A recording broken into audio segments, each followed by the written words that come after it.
সবাই বলে যে তোমার মেধা নয়, তুমি চাকরি পাচ্ছ না। আমার মেধা অর্জন করার জন্য তো আমাদের প্রতিষ্ঠান লাগবে। এই প্রতিষ্ঠানটা আমাদের কে দিবে? আমাদের সরকার একটা বিশ্ববিদ্যালয় লাগবে। আমাদের 4টা ডুয়েটের আন্ডারে কলেজ হওয়ার কথা ছিল, সে নির্মাণাধীনে আসে। এটা এখনও শেষই হয় নাই। শেষ হবে কবে? আমরা পড়বো কবে? সারা বাংলাদেশে আপনার সরকারি 49টা পলিটেকনিক্যাল আছে, বেসরকারি আরও আছে। এই লাখ লাখ স্টুডেন্ট, এরা কোথায় যাবে? স্টুডেন্টগুলো যাবে কোথায়? তারা ডিপ্লোমা শেষ করবে, তারা বিএসসি করতেছে প্রাইভেটে। সবার তো আর প্রাইভেটে বিএসসি করার মতো হচ্ছে যে আপনার সামর্থ্য নাই। তা আমরা যদি আমাদের বড় ভাই যারা বিএসসি করে তারা যদি 4টা বিশ্ববিদ্যালয় পায়, আমরা একটাও পাচ্ছি না। আমাদের 6টা দফা দাবি বিগত আমরা 8 মাস ধরে আন্দোলন করতেছিলাম।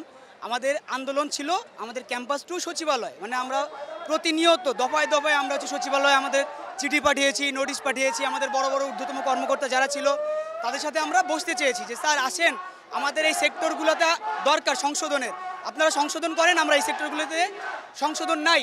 তো তারা আমাদেরকে বলে আচ্ছা ঠিক আছে, তোমাদের সাথে আমরা কথা বলবো, আসবো। তারা আমাদের সাথে কথা বলে না, তারা আমাদের সাথে কথা বলার জন্য আগ্রহ পোষণ করে না। আমরা তাদেরকে যত বললাম যে স্যার আমাদের যে জনবল ভিত্তিহীন ছাড়া যে লোকগুলি আছে, আমাদের এমন এমন সেক্টর আছে যেখানে কারিগরি কোনো জনবলই নেই, ওই সেক্টরটা পুরো ফাঁকা। যারা বিএসসি করবে, ইঞ্জিনিয়ারিং করবে, চাকরি কেন পাচ্ছে না? কারণ ওই সেক্টরে কোনো নিয়োগই হচ্ছে না। নিয়োগ না হওয়ার কারণ বিতর্কিত 2021 সালে একটা নিয়োগ ছিল। এই যে এই নিয়োগটা যতক্ষণ বাতিল না হচ্ছে, নতুন নিয়োগ আসতেছে না। তাদের যে নিয়োগ ছিল, তারা আমাদের জন্য নিয়োগ ছিল আপনার হচ্ছে যে ক্রাফট ইনস্ট্রাক্টর, যেটা আমরা বলি ল্যাব অ্যাসিস্ট্যান্ট, সহকারী হিসেবে, যে আমাদের ল্যাব থাকবে, আমাদের হচ্ছে যে আপনার আমাদের যে যন্ত্রপাতি থাকবে, সেইগুলি তারা আমাদেরকে বুঝাই দিবে, আমাদের থেকে বুঝে নিবে। তো তারা বিগত আমলে ফ্যাসিস্ট সরকারের কারণে তারা চাকরিগুলো পেয়েছিল। এরপরে সরকার যাওয়ার পরে যখন আমরা আন্দোলন শুরু করছি, তো তারা আমাদের থেকে হচ্ছে যে হাইকোর্টে রিট করছে। কি রিটে এরকম ছিল যে তাদের রিটে তারা 10ম গ্রেডে অবনতি হবে, তাদের 10 মিনিট লাগবে। তাদের পড়াশোনা অনুযায়ী তারা 10ম গ্রেডে আসতে পারে না। তো তারা হচ্ছে যে নর্মালি ব্লক পোস্টে চাকরি পেয়ে কেন 10ম গ্রেডের জন্য আবেদন করবে? হাইকোর্টে আবার এটার উপর রায়ও দিয়েছে। এই বিষয়গুলি নিয়ে আমরা হচ্ছে যে আমাদের আন্দোলন, আমরা যত বলেছি উপর মহলে যে আমাদের এই সিদ্ধান্তগুলি আপনারা মেনে নেন। আপনি যদি আমাদের 6টা দাবি দেখেন, 6টা দাবির কেউ বলতে পারবেন না যেটা অযৌক্তিক কোনো দাবি। আমি ডিপ্লোমা করতেছি, আমি বের হয়ে আমার একটা ভবিষ্যৎ লাগবে, আমার উচ্চশিক্ষা লাগবে। উচ্চশিক্ষার জন্য আমার একটাই মাত্র প্রতিষ্ঠান, সরকারি ডুয়েট, এছাড়া কোনো প্রতিষ্ঠান নাই।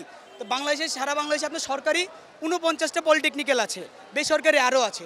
এই লাখ লাখ স্টুডেন্ট, এরা কোথায় যাবে? স্টুডেন্টগুলো যাবে কোথায়? তারা ডিপ্লোমা শেষ করবে, তারা বিএসসি করতেছে প্রাইভেটে। সবার তো আর প্রাইভেটে বিএসসি করার মতো হচ্ছে যে আপনার সামর্থ্য নাই। তা আমরা যদি আমাদের বড় ভাই যারা বিএসসি করে তারা যদি 4টা বিশ্ববিদ্যালয় পায়, আমরা একটাও পাচ্ছি না।